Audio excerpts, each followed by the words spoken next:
Sir, simulan natin dun sa tanong na ang Vice President nga ba ay immune from suit?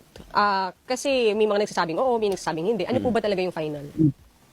Well, actually, this opens a lot of questions for a legal debate primarily kasi nga unang-una sa ating constitution ang talagang meron lang immunity from suit is the president yun yung tinatawag nating executive immunity from suit, and itinalaga to ng ating saligang batas primarily para nga hindi mabother yung ating pangulo from the doing his function and his job, lalong-lalo na kung may mga criminal and mga administrative cases that will be filed against him.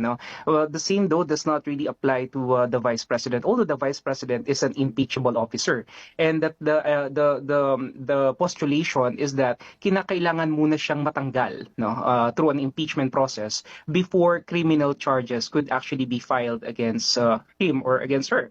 The reason primarily is because we don't want to use criminal allegations or criminal accusations as a political weapon against a sitting impeachable officer. So primarily yun yung yun yung dalawang schools of thought basically dito. Pero sa punto kasi na nangyari nga nitong pagpa-file nung usapin ng plunder recently by several civil society groups, I think what they're trying to demonstrate here is the idea na kahit impeachable officer yung ating vice president, inunahan nila na pag-file ng plunder case to actually create the narrative and the optics that they really have a strong case against the president, against the vice president. And unfortunately, kung titignan natin kasi yung kanilang allegations, primarily I think it's concentrated on plunder. Medyo mahirap kasi itong plunder case because lumalabas kasi when you say plunder, kailangan yung kinakasuhan natin mas been able to actually amass ill-gotten wealth amounting to 50 million pesos at the very least. Ang problema lang dito kasi doon sa final nila na plunder na kaso na yon is yung allegations pa rin nila is about the confidential fund that was used by the office of the vice president and the Department of Education, na kung titignan natin ay hindi personal kundi institutional. So yun yung medyo tinitingnan ko rito basically regarding the evidences that they actually have. Sir, doon lang muna ako sa pagpa-file ng kaso. So pwedeng ituloy ng ombudsman, pero you see na magiging madugo. Kasi sabi nyo nga po, impeachable official siya. So, parang ano lang naglalaban yung dalawang konsepto. Impeachable official siya, so dapat after siya ma-impeach. Pero at the same time, she is not immune from suit, or any vice president is not immune from suit. Yeah, that's the reason. So ang mangyayari kasi dito, Victoria, maaaring yung mga kaso na na-file sa kanya ngayon, pwedeng magamit later on for possibility of filing a stronger impeachment case. So parang you're already paving or clearing the path towards that, or leaning towards the possibility.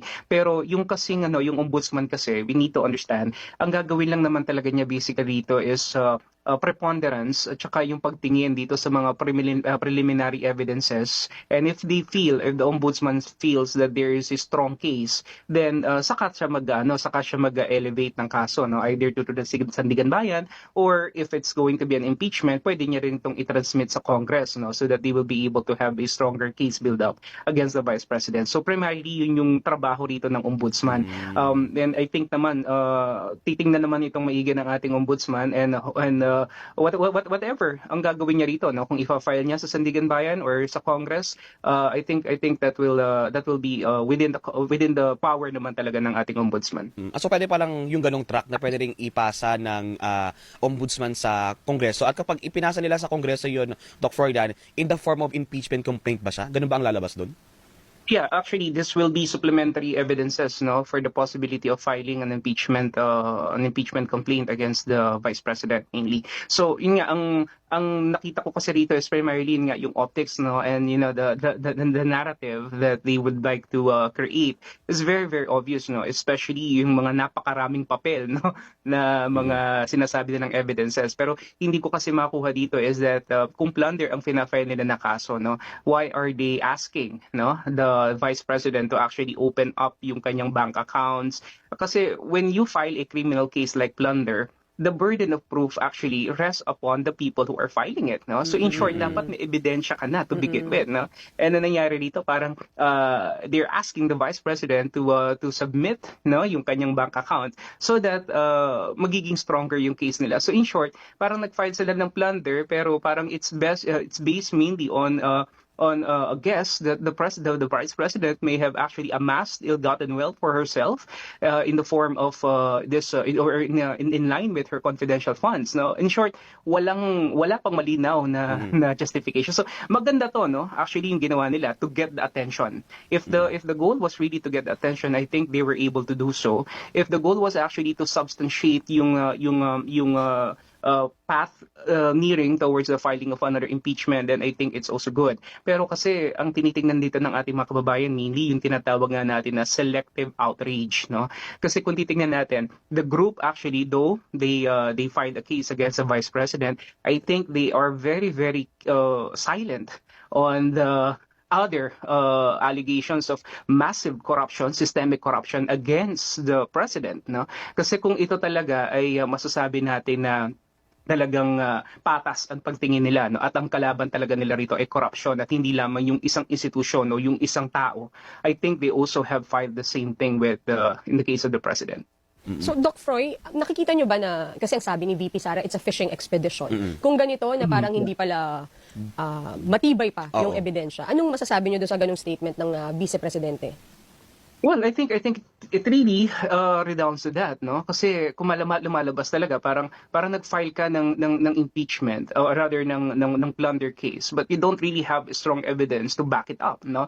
And then dito lamang sa course ng pagpa-file mo sa ombudsman, it's like you're asking the ombudsman to do the preliminary evidence gathering for you, pero you were the ones who filed it, no? So the reasoning there being is that dapat meron ka ng solidong evidence to begin with. And I don't know if those piles of paper there, no, na dala-dala nila, I really don't know kung yun ba sapat na, no, para talaga, kasi kung titignan mo merong shock factor, no, pag tinignan mo siya sa TV, parang ang dami-dami naman, pero ang tanong is ano bang laman nun, di ba? Ano ba ang talagang nilalaman nun para masabi natin na this will tantamount to a case of plunder against a sitting Vice President. So at the end of the day, it's not the optics, no, hindi yung pagtingin at hindi yung atensyon, kundi yung laman ng ebidensya, lalong-lalo na ang fina-file nila rito is a criminal act, it's a criminal offense, no? Dapat masiguro natin dito that there is this proof of guilt beyond reasonable doubt, no? And it is not just mere allegations or mere opinions that they're going to be basing their accusations on. At mas magiging challenging to, I think, kasi ang policy, di ba, ni Ombudsman Rimulya nung siya ay nasa DOJ pa even, hindi ba, na kailangan matibay yung mga kaso. Yun ang kailangan, yun ang pinakahinahanap nila para maging gumulong din yung complaints at talagang ma-file sa korte kung meron man. Kasi madali nilang na i-dismiss ang mga complaints kapag sa first stage pa lang, mahina na yung mga ebidensyang inilatag mo. Tama yan, tama yan. Actually, mas magiging matibay itong kaso, no? Lalo-lalo na plunder ito, no? Sabi ko nga sa inyo, it's about amassing ill-gotten wealth for personal gain, no?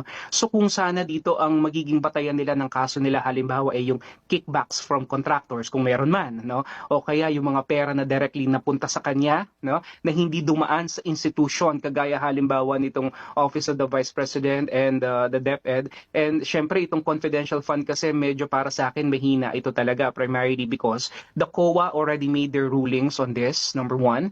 And yun nga, mas maraming layer kasi ng sabihin na nating legal secrecy pagdating sa confidential funds, and even the ombudsman may actually find it really quite hard to go against the law, providing COA the necessary leverage para hindi na talaga mailabas o hindi talaga malaman kasi nga it's really confidential. That's the problem. So if this group really would want to have a better case or establish a stronger one, I think they need to go beyond the confidential funds, no? And kung magagawin lang mas personal, no, yung kanilang allegation dito kay VP Sara, I think that's the only way by which this allegations could have a stronger legal merit. Okay. Abangan po natin, Doc Froilan, yung